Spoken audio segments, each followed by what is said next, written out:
Hello అభినవాస్, రుచికరమైన sweet corn తోటకూర వడలు చేయడం చూద్దామా. ముందుగా బ్లెండర్లో 3/4 కార్న్ తీసుకుంటున్నాను. ఒక 1/4 కార్న్ తర్వాత పిండిలో కలుపుకోవడానికి ఉంచుకుంటున్నాను.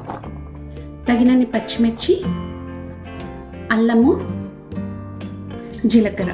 ఇప్పుడు ఇవన్నీ కొంచెం బరకగా గ్రైండ్ చేసుకోవాలి. ఇలా బరకగా వేసుకున్న పిండిని ఒక బౌల్లోకి తీసుకొని ఇందులో చిన్నగా కట్ చేసి పెట్టుకున్న తోటకూర వేసుకోవాలి. అలాగే కట్ చేసుకున్న ఉల్లిపాయలు, కొంచెం పక్కకు ఉంచుకున్న స్వీట్ కార్న్ వేసుకొని కలుపుకోవాలి. కొంచెం సాల్ట్ వేసుకొని అన్నీ కలుపుకోవాలి.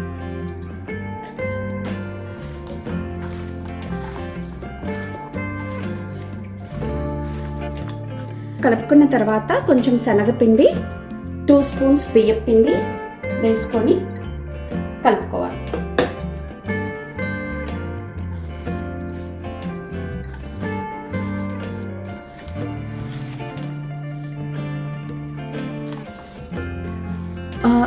ఇలా ముద్ద చేసుకొని చూసినప్పుడు విడిపోకుండా ఉండేట్టుగా చూసుకొని మళ్ళీ కావలిస్తే కొంచెం శనగపిండి వేసుకొని కన్సిస్టెన్సీ చూసుకొని కలుపుకోవాలి.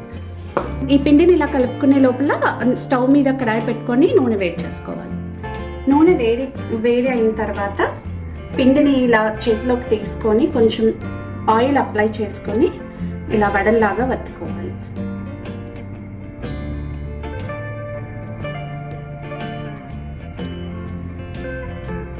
ఇప్పుడు మీడియం ఫ్లేమ్ మీద ఉంచుకొని నూనెని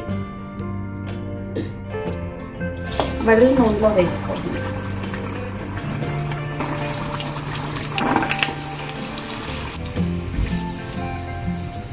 చూసారు కదా, వడలు వేగిన తర్వాత ఇలా కొంచెం గోల్డెన్ బ్రౌన్లోకి వచ్చినప్పుడు తీసేసుకోవాలి. చూసారు కదా స్వీట్ కార్న్ తోటకూర వడలు ఎలా చేయాలో.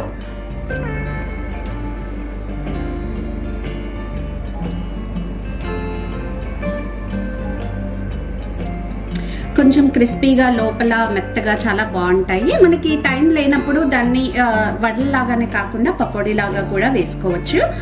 మరి పండుగల టైంలో కానీ స్పెషల్ అకేషన్స్లో కానీ ఎప్పుడూ చేసేవే కాకుండా ఇలా కూడా ట్రై చేసి ఎలా వచ్చిందో కమెంట్స్లో చెప్పండి.